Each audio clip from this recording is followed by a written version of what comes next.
ધરમપુર પ્રાંત અધિકારીશ્રીને the lady Wilson museum ખાતે આઉટસોર્સિંગના 14 કર્મચારીઓ છેલ્લા 6 દિવસથી ફરજ ઉપર હાજર ન થવા દેવામાં કારણે ગેટની બહાર બેસવા મજબૂર થયા છે, જેનું નિરાકરણ બાબતે કર્મચારીઓ દ્વારા કરેલા ફરિયાદના આધારે તમે આદિવાસી નીચ જાતિના છો એવો શબ્દ સંચાલક ઇન્દ્રજી વત્સ દ્વારા ઉચ્ચારવામાં આવ્યો છે, જે બાબતે એટ્રોસિટી એક્ટ હેઠળ કાર્યવાહી કરવા અંગે ધરમપુર પીએસઆઈ શ્રીને ફરિયાદ આપવામાં આવી છે.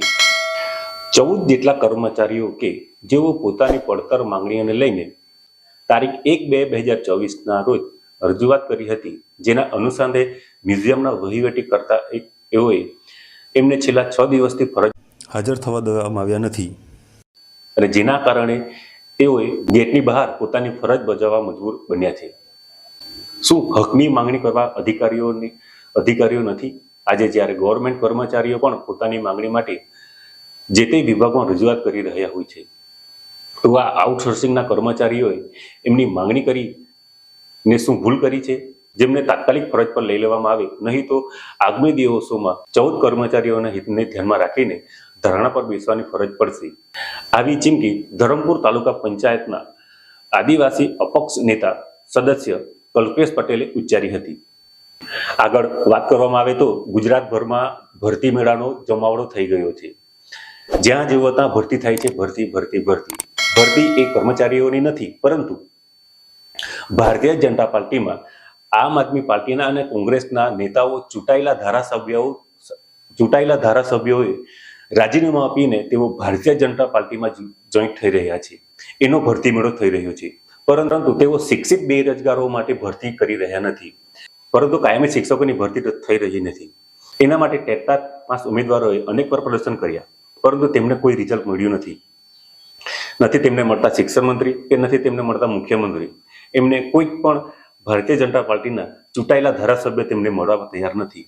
જ્યારે શકુંતલાબેન રાઠવા કે જેમણે વ્યક્તિગત મુલાકાત કરીને તેમણે શિક્ષણ મંત્રીને મુલાકાત કરી હતી, આ શિક્ષણ મંત્રીની મુલાકાત બાદ તેમને શિક્ષણ મંત્રી દ્વારા શું આશ્વાસન આપવામાં આવ્યું છે તેનો વિડીયો આપણે જોઈએ.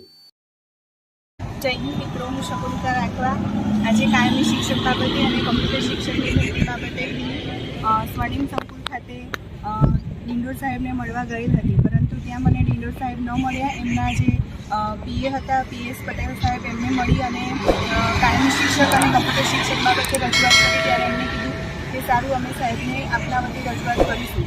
તે બાદ હું વિધાનસભા આવી અને ત્યાં આવીને હું ડિંડોર સાહેબને મળી તો ડિંડોર સાહેબે એમ કીધું કે સારું, અમે કરીશું. મારી વાત સાંભળી અને એમ કહ્યું કે કરીશું. પછી હું રાજ્યકક્ષાના આપણા જે પ્રફુલ પાનસેરિયા સાહેબ છે એમને મળી અને આપની રજૂઆત કરી. ત્યારે કાયમી શિક્ષકની અને કમ્પ્યુટર શિક્ષકની રજૂઆત કરી ત્યારે એમને એમ જ કીધું કે હા કરીશું, વિચારણા ચાલે જ છે. મિત્રો, આપણે જ્યારે પણ રજૂઆત કરવા આવીએ છીએ ને, કાયમી શિક્ષક બાબતે હોય કે કમ્પ્યુટર ટીચર બાબતે હોય કે માધ્યમિક શિક્ષક બાબતે હોય કે વ્યાયામ ટીચર કે સંગીત ટીચર કંઈ પણ હોય, ત્યારે આપણને એક જ જવાબ મળે છે. કોઈ પણ મંત્રી હોય આપણને એમ જ કહે છે કે હા કરીશું, હા થશે, હા વિચારણા ચાલુ છે. આવો જવાબ આપણે ક્યાં સુધી સાંભળશું? આપણને ભરતી કેલેન્ડર જોઈએ છે, ભરતી ક્યારે કરશે, કેટલી કરશે એ માહિતી જોઈએ છે અને એ પ્રમાણેની રજૂઆત કરવાની છે.